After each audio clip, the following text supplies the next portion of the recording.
کی بات کروں یہ کہاں میری اوقات، میں ان کی بات کروں یہ کہاں میری اوقات، کہ شان فاطمہ زہرا حضور جانتے ہیں، کہ شان فاطمہ زہرا۔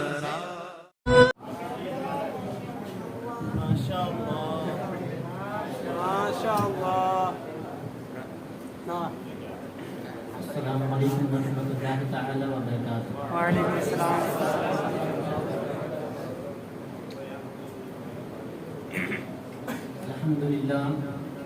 الحمد للہ رب العالمین والعاقبۃ للمتقین والصلاة والسلام علی سید المرسلین، اما بعد، اعوذ باللہ من الشیطان الرجیم، بسم اللہ الرحمن الرحیم۔ فاذکروا آلاء اللہ لعلکم تفلحون، وصدق اللہ المولانا العظیم وصدق رسولہ النبی الکریم۔ آئیے سب سے پہلے آقا نامدار، مدینے کے تاجدار، ہم غریبوں کے غمگسار جناب احمد مجتبیٰ محمد مصطفیٰ صلی اللہ علیہ وآلہ وسلم کی بارگاہ بے کسمنہ میں صلاۃ و سلام کا نذرانہ عقیدت و محبت کے ساتھ پیش کرتے ہیں بآواز بلند، اللہم صلی علی سیدنا شفیعنا مولانا محمد صلاۃ و سلام علیک یا رسول اللہ صلی اللہ علیہ وآلہ وسلم۔ واہ کیا جود و کرم ہے اے شہ بطحا تیرا، واہ کیا جود و کرم ہے اے شہ بطحا تیرا، نہیں سنتا ہی نہیں مانگنے والا تیرا، کہ میں تو مالک ہی کہوں گا کہ ہو مالک کے حبیب، کہ میں تو مالک ہی کہوں گا کہ ہو مالک کے حبیب، یعنی محبوب و محب میں نہیں ہے کوئی میرا تیرا، یعنی محبوب و محب میں نہیں ہے کوئی میرا تیرا۔ معزز سامعین کرام، میں نے قرآن مقدس کی ایک بہت ہی معروف اور مشہور آیت کریمہ کی تلاوت کرنے کا شرف حاصل کیا ہے۔ خدا کی بارگاہ میں دعا کرتا ہوں کہ مجھے اس پر حق کہنے کی توفیق عطا فرمائے، اور آپ تمام حضرات کو اس پر حق سن کر عمل کرنے کی توفیق عطا فرمائے۔ اللہ تبارک و تعالی اس قرآن مقدس میں ارشاد فرماتا ہے، فَاذْكُرُوا آلَاءَ اللَّهِ لَعَلَّكُمْ تُفْلِحُونَ، یعنی تم میری نعمتوں کا خوب ذکر کرو اور میری نعمتوں کو یاد کرو۔ اور ایک جگہ اسی طرح اللہ تبارک و تعالی اور ارشاد فرماتا ہے، وَإِن تَعُدُّوا نِعْمَةَ اللَّهِ لَا تُحْصُوهَا،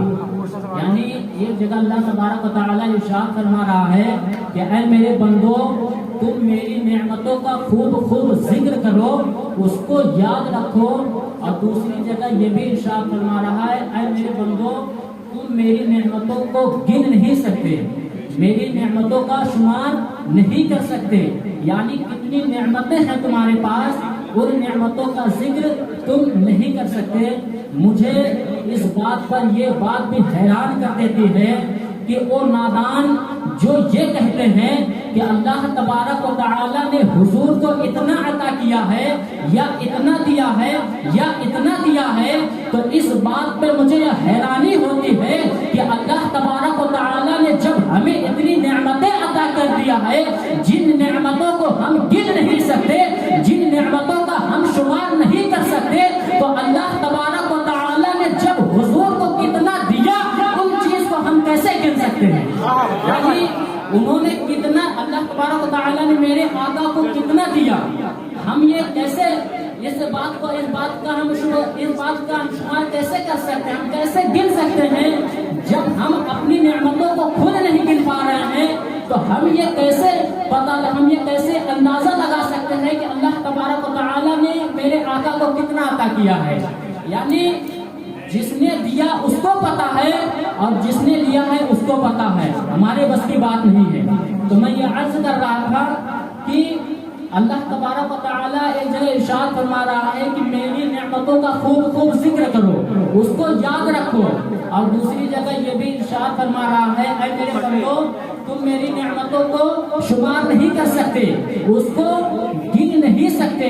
تو ہمارے اکابرین علماء جو ہیں وہ قرآن و حدیث کی روشنی میں اس کا نتیجہ نکالتے ہیں، وہ یہ نتیجہ نکالتے ہیں کہ کوئی ایسی نعمت آئے کہ جس نعمت کا ہم ذکر کریں، جن نعمتوں کو ہم یاد کریں، تو اللہ تبارک و تعالی ساری نعمتوں کو ذکر کرنے کے برابر، ساری نعمتوں کو یاد کرنے کے برابر اس میں شمار کر کر لکھ دے کہ اے میرے بندے تو نے ساری نعمتوں کا ذکر کر دیا ہے، وہ صرف ایک نعمت کا ذکر کرنے کی وجہ سے۔ اب وہ ایک نعمت کیا ہے؟ تو ہمارے علماء قرآن و حدیث کی روشنی میں اس کا نتیجہ نکالتے ہیں کہ وہ ہماری ایک نعمت وہ ہمارا وجود ہے، ہمارا وجود ہے، اس لیے کہ جو ہم کھانا کھاتے ہیں یا پانی پیتے ہیں یا دیگر اشیاء جتنی بھی ہیں وہ سب ہمارے وجود کی وجہ سے ہے۔ اگر ہمارا وجود نہ ہوتا تو یہ ساری چیزیں ہمارے پاس جو ہیں وہ موجود نہ ہوتی، اس لیے جو بڑی نعمتیں ہیں وہ ہمارا وجود ہے، اس لیے کہ وجود کے سبب سے یہ نعمتیں موجود ہیں۔ اب یہاں یہ سوال ہوتا ہے کہ ٹھیک ہے ہمارے وجود کے سبب سے یہ نعمتیں ہیں، تو ہمارا وجود کس کے سبب سے ہے؟ ہمارا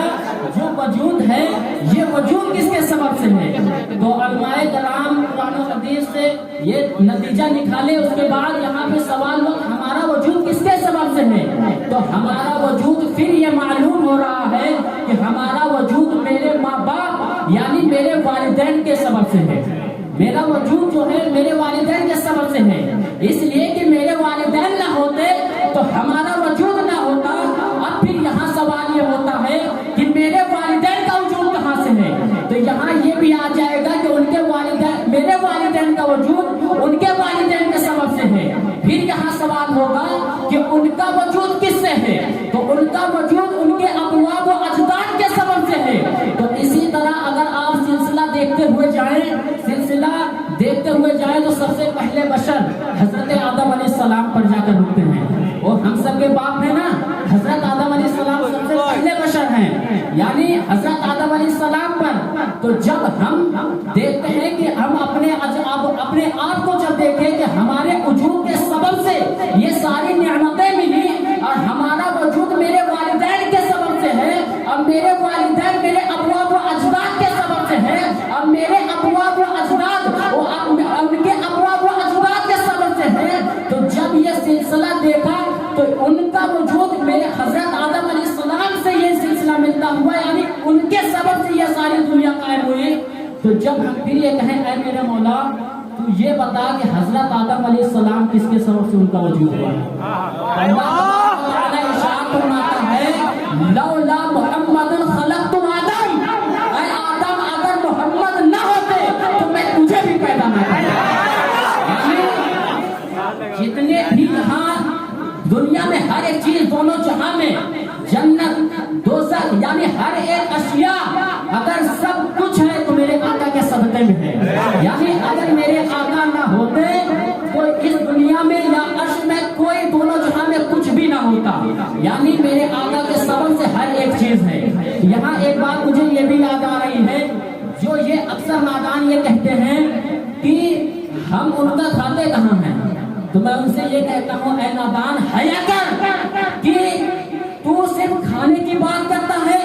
ارے ان کے صدقے میں بس تیرا کھانا نہیں بلکہ